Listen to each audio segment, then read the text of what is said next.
Hello everyone, welcome to रिवेज study group. तो चलिए दोस्तों, आज हम कवर करते हैं करंट अफेयर्स 25 अक्टूबर 2023 की। आज हम देखते हैं कि क्या क्या इंपॉर्टेंट इवेंट्स रहे। ठीक है, उसके पहले very very belated happy Dussehra 24 अक्टूबर को। वो मैं बोलना भूल गई थी क्योंकि मैं पढ़ाने में इतनी मशगूल हो गई थी कि मैं भूल गई यार विश करना। बट कोई बात नहीं, कर्म ही पूजा है एज वी ऑल नो। तो मैंने अपना कर्म किया, मेरी तो पूजा वही हो गई। ठीक है, आई होप आप लोगों ने एंजॉय किया होगा। तो इस लेक्चर की फ्री पीडीएफ मैं अपने टेलीग्राम ग्रुप पे अपलोड कर दूंगी। ठीक है, आप वहां से डाउनलोड करके अपनी प्रिपरेशन को और बूस्टअप कर सकते हैं। इसकी लिंक मैंने लेक्चर के लास्ट में प्रोवाइड की हुई है। आप उस लिंक पे जाके हमारे ग्रुप को, टेलीग्राम ग्रुप को ज्वाइन कर सकते हैं। ये है मेरा नाम, ये है मेरी एजुकेशन क्वालिफिकेशंस, इन शॉर्ट ये है मेरा इंट्रोडक्शन। ठीक है, तो चलिए स्टार्ट करते हैं।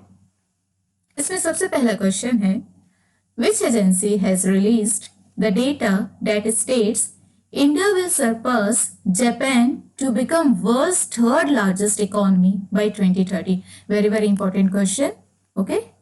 This question itself is a very important answer also. कि by which year India जो है वो थर्ड लार्जेस्ट इकोनॉमी बन जाएगी पूरे वर्ल्ड की, तो वो है 2030। ठीक है, आपके ऑप्शन है इसमें कि कौन सी रिपोर्ट ने बोला है या फिर कौन सी एजेंसी ने बोला है। पहले वो देख लेते हैं। ऑप्शन है IMF, world bank, S&P global या फिर क्राइसिल। तो दोस्तों इसका करेक्ट आंसर होगा ऑप्शन सी। ठीक है, S&P ग्लोबल। ठीक है, ये एजेंसी है, इसने कहा है कि इंडिया जो है बाय 2030 ये जापान को पीछे छोड़ के, सरपास करके, मीन्स पीछे छोड़ के ये वर्ल्ड की थर्ड लार्जेस्ट इकोनॉमी बन जाएगी। एंड इसके साथ ही ये एशिया की सेकंड लार्जेस्ट इकोनॉमी बन जाएगी। ठीक है, किसकी? एशिया की सेकंड लार्जेस्ट एंड वर्ल्ड की थर्ड लार्जेस्ट बाय 2030। और करेंटली क्या है ये भी देखते हैं। Currently India is world's fifth largest economy. ठीक है, अभी हम फिफ्थ पोजीशन पे हैं इकोनॉमी की रैंकिंग में। हमसे ऊपर कौन कौन है? तो वो है USA, China, Japan and Germany. ठीक है, और उसके अलावा मैं बता दूं कि बाय 2022, ठीक है, बाय 2022 मतलब 2022 तक इंडिया ने ऑलरेडी यूके एंड फ्रांस को पीछे छोड़ दिया है इकोनॉमी की लिस्ट में। ठीक है, India's nominal GDP to rise from US dollar 3.5 trillion in 2022 to US dollar 7.3 trillion by 2030 means हमारी जो नॉमिनल GDP है, ठीक है, हमारी जो नॉमिनल GDP है वो 2022 में कितनी है? ये 3.5 ट्रिलियन। अब 2030 तक ये कितनी हो जाएगी? 7.3 ट्रिलियन डॉलर हो जाएगी। ठीक है, जिसकी वजह से India third largest world economy हो जाएगी। ओके, तो ये बहुत ज्यादा इंपॉर्टेंट है। इसकी डेटा आप प्लीज याद कर लेना, और ये जो मैंने आपको ब्रैकेट में दिया हुआ है इसको भी प्लीज याद कर लेना। ठीक है, नेक्स्ट है हमारा dust suppressants to be used by Delhi government to combat poor AQI are the source of. AQI means air quality index की बात हो रही है। आपके ऑप्शन है, option A calcium, option B magnesium, option C both A and B, या फिर option D none of the above. तो रिसेंटली अभी दिल्ली गवर्नमेंट ने ये डिसाइड किया है कि now they will use dust suppressants, okay, to combat poor air quality index for NCR and Delhi region. ठीक है, तो ये स्पेशली दिल्ली गवर्नमेंट के है कि उन्होंने बोला है कि उसको यूज करेंगे। और ये डस्ट सप्रेसेंट्स हैं क्या? So they are the source of both calcium and magnesium. So option C is correct answer. Option C means both A and B. ठीक है, इसमें होगा क्या कि ये जो दोनों के सोर्स होते हैं ना, कैल्शियम और मैग्नीशियम के, इनके अंदर एक कैपेसिटी होती है कि ये मॉइस्चर को एब्जॉर्ब कर सकते हैं। ठीक है, मॉइस्चर को ये एब्जॉर्ब कर सकते हैं। तो होगा क्या कि ये जो सॉल्ट्स हैं उनको वाटर के साथ मिला के रोड पर स्प्रे कर दिया जाएगा। ठीक है, आप ये देख रहे हो कितनी पोल्यूशन है, कितना एयर क्वालिटी आप देखो तो धुंधला धुंधला दिख रहा है ना, इतना ज्यादा ये डिग्रेडेड है इस टाइम। ठीक है, तो क्या होगा कि रोड पे, ये जो रोड है ना, यहाँ पे स्प्रे कर दिया जाएगा कैल्शियम, मैग्नीशियम एंड वाटर तीनों को मिला के। ठीक है, होगा क्या कि ये जो भी ऊपर डस्ट पार्टिकल्स है ना, उनको ये जो सॉल्ट्स हैं वो नीचे एब्जॉर्ब कर लेंगे। ठीक है, नीचे एब्जॉर्ब कर लेंगे, और ये काफी लॉन्गर पीरियड के लिए करते हैं। ऐसा नहीं है कि 10 मिनट 15 मिनट के लिए, लॉन्गर ड्यूरेशन के लिए करते हैं। तो ये बहुत ही ज्यादा बेनिफिशियल साबित होगा। और ऐसा नहीं है कि ये पहली बार मतलब सजेस्ट किया गया हो। 2019 में ही सेंट्रल पोल्यूशन कंट्रोल बोर्ड, जिसको कि सीपीसीबी कहते हैं, ठीक है, क्या कहते हैं, CPCB means central pollution control board, इसने भी कहा था कि एनसीआर स्टेट्स को मतलब सजेस्ट किया था कि टू यूज डस्ट सप्रेसेंट्स। ठीक है, अब एनसीआर स्टेट्स कौन से हैं ये भी आपको पता होना चाहिए। जब बात इतनी एनसीआर की हो रही है तो आपको स्टेट्स पता होने चाहिए कौन कौन से हैं। तो first of all Delhi, okay, सबसे पहले तो Delhi, then Haryana, then Rajasthan and then UP. ठीक है, ये एक हो गया union territory Delhi, and other 3 are states and they are Haryana, Rajasthan and Uttar Pradesh. ठीक है, ये चारों जो है वो एनसीआर के पार्ट्स हैं, ये आपको पता होना चाहिए। ठीक है, अब आगे बढ़ते हैं। नेक्स्ट क्वेश्चन है हमारा, which high court has allowed tribal bodies to appeal against order on ST status on Meitei community. आपके ऑप्शंस हैं, option A Mizoram, option B Manipur, option C Assam, या फिर ऑप्शन डी नागालैंड। सी, अगर ये मीती कम्युनिटी है तो आपको इसका आंसर पता होना चाहिए। बहुत ज्यादा ये हाईलाइटेड न्यूज रही है, इतने महीनों तक अभी भी चल रही है, आपको ऑप्शन की भी जरूरत नहीं आने वाली थी। वेल, मैंने दिया है, इसका करेक्ट आंसर होगा ऑप्शन बी मणिपुर।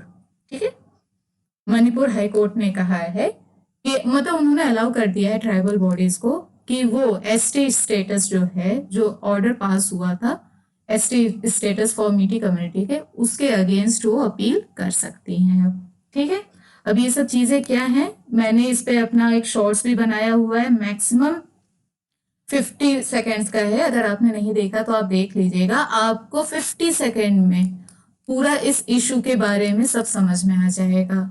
ठीक है, कि मीती कम्युनिटी क्या है, कुकी कम्युनिटी क्या है, दोनों के बीच में क्यों इशू हुआ था। ठीक है, ये बस वो 50 सेकेंड में आपको सब समझ में आ जाएगा। ओके, और अब हम देखते हैं ये क्या देख रहे हैं आप, ये है लोकटक लेक।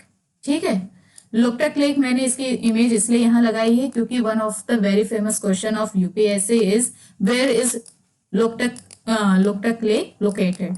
तो आपको पता होना चाहिए it's located in Manipur. Okay, and it's a fresh water lake. ठीक है, ये फ्रेश वाटर लेक है। ओके, अब हम मैप भी देख लेते हैं। तो ये है मणिपुर, सी, ये है मणिपुर, ये एरिया। ठीक है, मणिपुर के सीएम कौन है, तो वो है एन बीरेन सिंह। कौन, एन बीरेन सिंह यहाँ के सीएम है। कैपिटल है इम्फाल। ठीक है, मैंने आपको बताया है ना कि ऐसे क्वेश्चन आ जाते हैं कि नागालैंड, मणिपुर, मिजोरम, इनको आप मतलब एक लाइन से लगाओ, सिक्वेंस से लगाओ। तो अगर आप भूल भी जाओ तो ऐसे याद कर सकते हो, नमामि, नागालैंड का ना, मणिपुर का मा, एंड मिजोरम का मी, नमामि। नमामि गंगे तो पता ही है, उसी तरह नमामि करके आप ये तीनों याद भी कर सकते हो।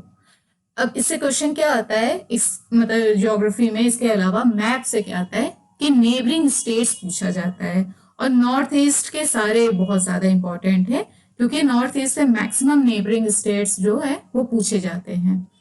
तो जिसका मणिपुर है, मणिपुर के नॉर्थ में आप क्या देख रहे हैं, नागालैंड। ठीक है, मणिपुर के साउथ में क्या है, मिजोरम। ठीक है, नागालैंड, मिजोरम। ठीक है, अब ऐसे भी देख लो, इन दोनों के बीच में मणिपुर, ऊपर है नागालैंड, नीचे मिजोरम। ठीक है, और एक यहाँ पे भी बॉर्डर है, ये किसका है, ये है असम का, वेस्ट में। ठीक है, in the west it's Assam, in south it's Nagaland, in north it's Nagaland, and in south it's Mizoram. Okay, चलिए देखिए, इससे बहुत क्वेश्चन आते हैं ना मैप से।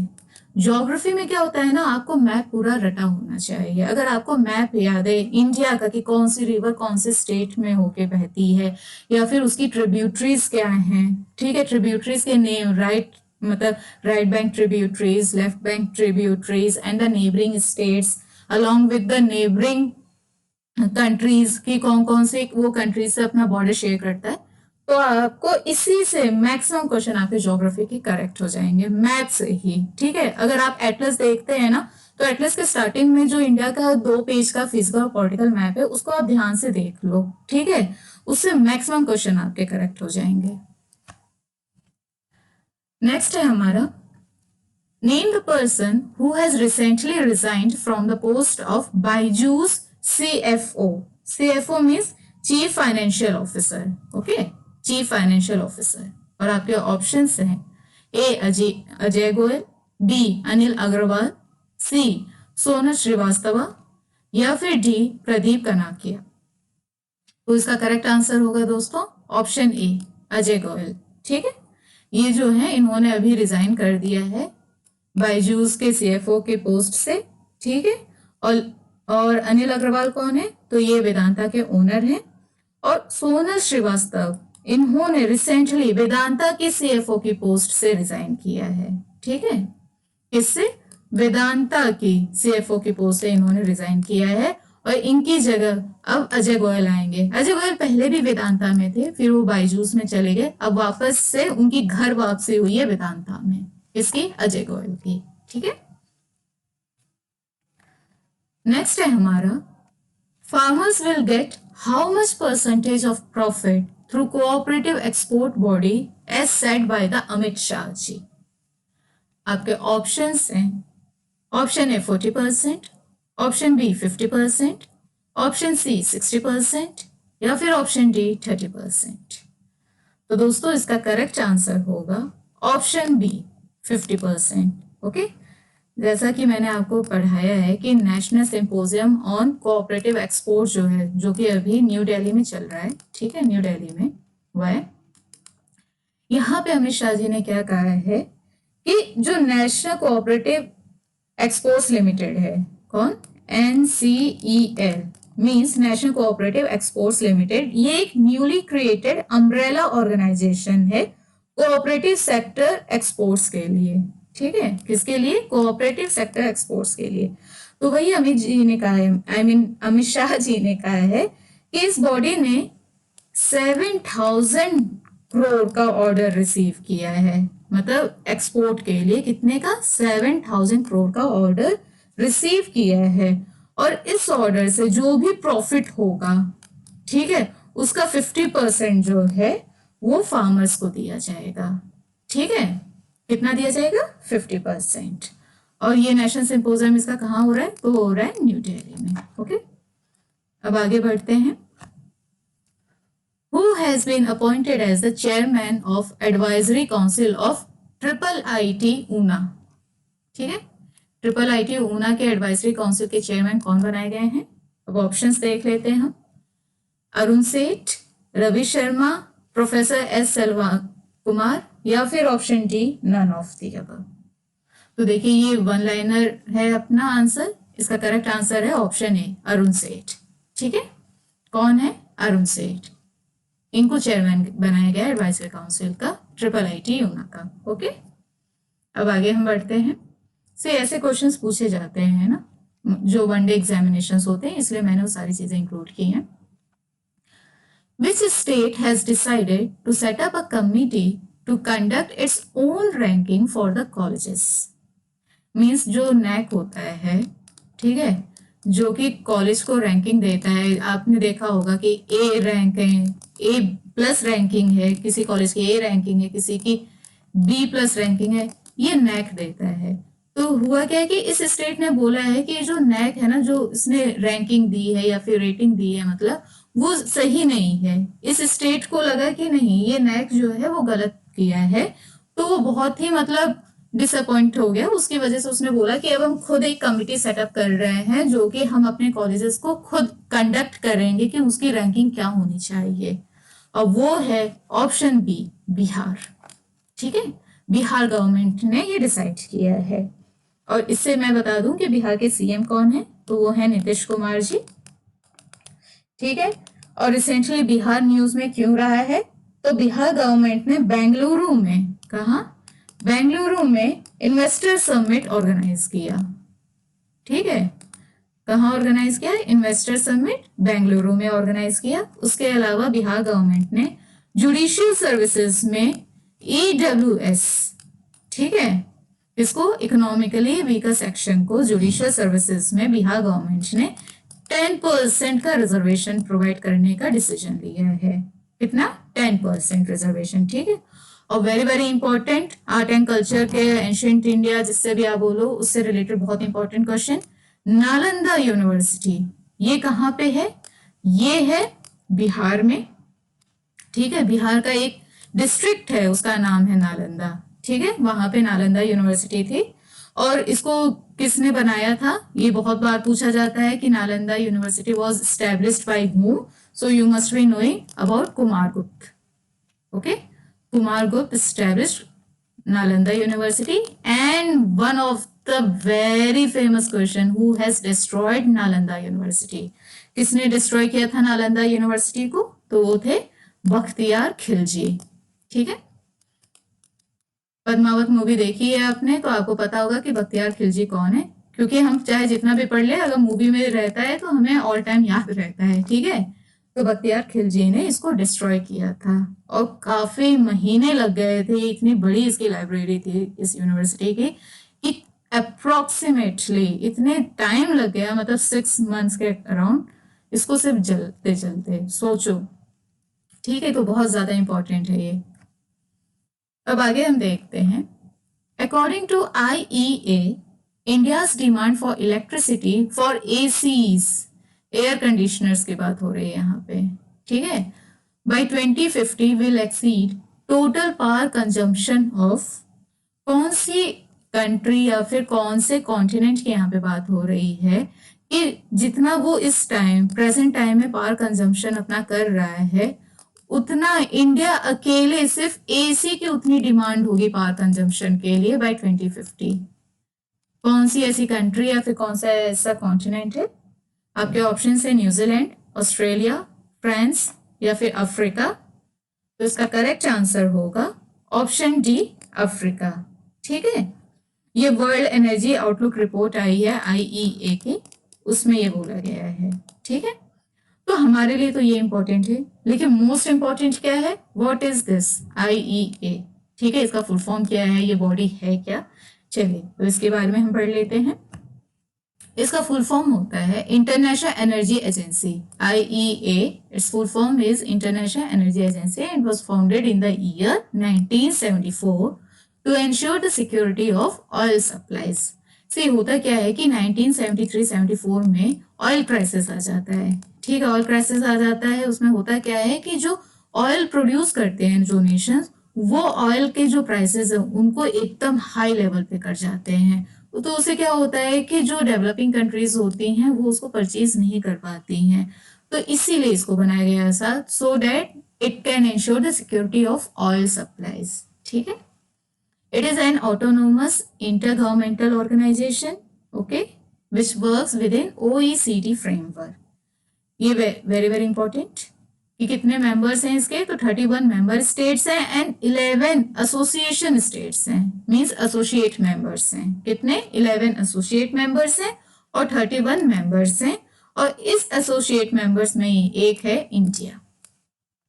India is it's associate member since 2017, means India ने इसको एज एन एसोसिएट मेंबर कब ज्वाइन किया? 2017 में। ठीक है, ये बहुत बार आता है कि इंडिया उस ऑर्गेनाइजेशन का या उस एजेंसी का पार्ट है कि नहीं, अगर है तो कौन से ईयर में वो पार्ट हुआ था। तो उसी तरह है कि IEA का इंडिया जो है वो पार्ट है एज एसोसिएट मेंबर, और कब उसने इसमें पार्टिसिपेट किया था या फिर वो कब इसका मेंबर बना था? तो है ईयर 2017। ठीक है, सी ऐसे क्वेश्चंस आते हैं, इसलिए मैं आपको बताते चल रही, क्योंकि UPSC हो UPPSC हो अब तो हर एक स्टेट सर्विसेज में भी आते हैं, प्लस SSC में भी आते हैं। चलिए अब हम फैक्ट्स देखते हैं। ITBP raising day is celebrated on 24 October. Okay, ITBP means Indo Tibetan border police force. ठीक है, इंडो तिब्बतन। तो इससे आप समझ जाओ कि ये कहाँ पे डिप्लॉयड होंगे? आप समझे, इंडो तिब्बतन मीन्स कि ये एरिया, ठीक है, ये इंडिया है, ये लद्दाख रीजन है, लद्दाख का है, जो ये काराकोरम पास है, लद्दाख के काराकोरम पास से लेके ये अरुणाचल प्रदेश तक ये डिप्लॉयड रहते हैं, मतलब जहां पे भी इंडिया और चाइना का है, या फिर तिब्बत, तिब्बत वही चाइना समझो आप, ठीक है, वहां पे आईटीबीपी जो है वो डिप्लॉयड होते हैं। और इनको बनाया कब गया था इस फोर्स को? तो बनाया गया था 24 अक्टूबर 1962। 1962 मीन्स इंडिया चाइना वॉर के टाइम, ठीक है, क्योंकि 1962 में ही इंडिया चाइना वॉर हुई थी, है ना। एक और क्वेश्चन इससे आता है कि आईटीबीपी कौन सी मिनिस्ट्री के अंडर है? तो आपको ये पता होना चाहिए, मिनिस्ट्री ऑफ होम अफेयर्स के अंडर है आईटीबीपी, ठीक है। नेक्स्ट है हमारा, Sri Lankan cabinet has approved free tourist visas for visitors from India, China, Russia, Malaysia, Japan, Indonesia and Thailand. See, इतना ये याद करने की जरूरत नहीं है, आप इसकी जगह बोल सकते हो इंडिया एंड 6 अदर नेशंस, ठीक है। हमारे लिए तो इंडिया ज्यादा इंपॉर्टेंट है। इंडिया एंड 6 अदर नेशंस के लिए श्रीलंका की कैबिनेट ने अप्रूव किया है कि फ्री टूरिस्ट वीजा प्रोवाइड किया जाएगा, ठीक है। किसने किया है? श्रीलंका ने, या फिर श्रीलंकन कैबिनेट ने। ये है मैप, ये आप देख रहे हैं, ये है श्रीलंका, ठीक है। श्रीलंका और इंडिया को कौन सेपरेट करता है? अगर स्ट्रेट आ जाता है तो आप देखो पाक स्ट्रेट, अगर गल्फ पूछा जाए तो गल्फ ऑफ मन्नार, ठीक है। ये क्वेश्चन बहुत आता है, गल्फ ऑफ मन्नार, पाक बे या फिर पाक स्ट्रेट, ओके। और उसके अलावा श्रीलंका के इस टाइम प्राइम मिनिस्टर कौन है? तो वो है दिनेश गुनावर्दने जी। कौन? दिनेश गुनावर्दने जी। प्रेसिडेंट कौन है? तो है रानिल विक्रमसिंघे जी, रानिल विक्रमसिंघे जी, ठीक है। और इंडिया और श्रीलंका के बीच में कौन सी एक्सरसाइजेस कंडक्ट होती हैं? तो भी बता दूं मैं, एक है मित्र शक्ति, कौन सी है? Mitra Shakti, and second one is SLINEX. SL for Sri Lanka, IN for India, EX for exercise, Sri Lanka India exercise, ठीक है। और इसकी कैपिटल हम पूछें कि श्रीलंका की कैपिटल क्या है, तो इसकी 2 कैपिटल हैं, एक तो है कोलंबो, ठीक है, जो आप यहाँ पे देख रहे हैं, एक है कोलंबो, और दूसरी है श्री जयवर्धनेपुरा कोट्टे। कौन सी है? श्री जयवर्धनेपुरा कोट्टे, ठीक है। चलो अब आगे बढ़ते हैं, सॉरी, थर्ड पॉइंट तो यहीं पे है। Ozempic is a diabetes drug. See, ऐसा क्वेश्चन आ सकता है कि what is Ozempic? Is it a zoonotic disease, या फिर ये वीट की कोई वैरायटी है, मस्टर्ड की कोई वैरायटी है, या फिर एक डायबिटीज ड्रग है? तो आपको पता होना चाहिए ओजेम्पिक जो है वो एक डायबिटीज ड्रग है। अभी रिसेंटली हुआ क्या था कि ऑस्ट्रिया में, ऑस्ट्रेलिया नहीं, ऑस्ट्रिया, ठीक है, ऑस्ट्रिया की बात हो रही है। ऑस्ट्रिया में ना लोगों को हॉस्पिटल में रश करना पड़ा क्योंकि उन्होंने ये जो ड्रग है उसको ले लिया था। इसमें थोड़ी दिक्कत पाई गई है, उस पर अभी केस स्टडी चल रही है कि क्या है मेन प्रॉब्लम, फिर जब आ जाएगी तो फिर मैं आपको बताती हूँ, ठीक है। क्योंकि अभी जो हाइपोथेटिकल न्यूज आती है उस पर हम नहीं मान सकते हैं जब तक कि बिल्कुल फुल प्रूफ के साथ चीजें ना आ जाएं। नेक्स्ट है हमारा Nisarga, a new venture to promote events is launched by Anushka Sharma and Virat Kohli, ठीक है। ये एक न्यू वेंचर है, अनुष्का शर्मा एंड विराट कोहली ने इसको लॉन्च किया है टू प्रमोट इवेंट्स, ठीक है। ये वनडे एग्जामिनेशन के लिए इंपॉर्टेंट है। World's oldest dog Bobby age 31 dies in Portugal. Means Portugal का एक डॉग था, उसका नाम बॉबी था। ये दुनिया का सबसे बुढ़ा डॉग था, मीन्स 31।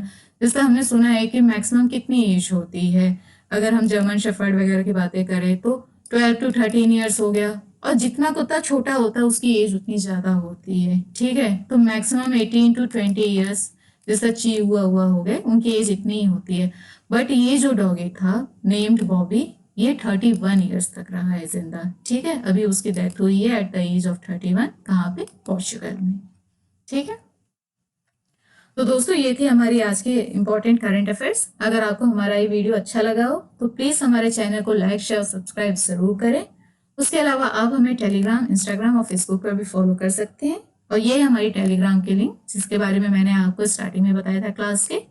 ठीक है, इसको आप ज्वाइन करके फ्री पीडीएफ डाउनलोड कर सकते हैं और अपने प्रिपरेशन को और बूस्ट अप कर सकते हैं। थैंक यू दोस्तों।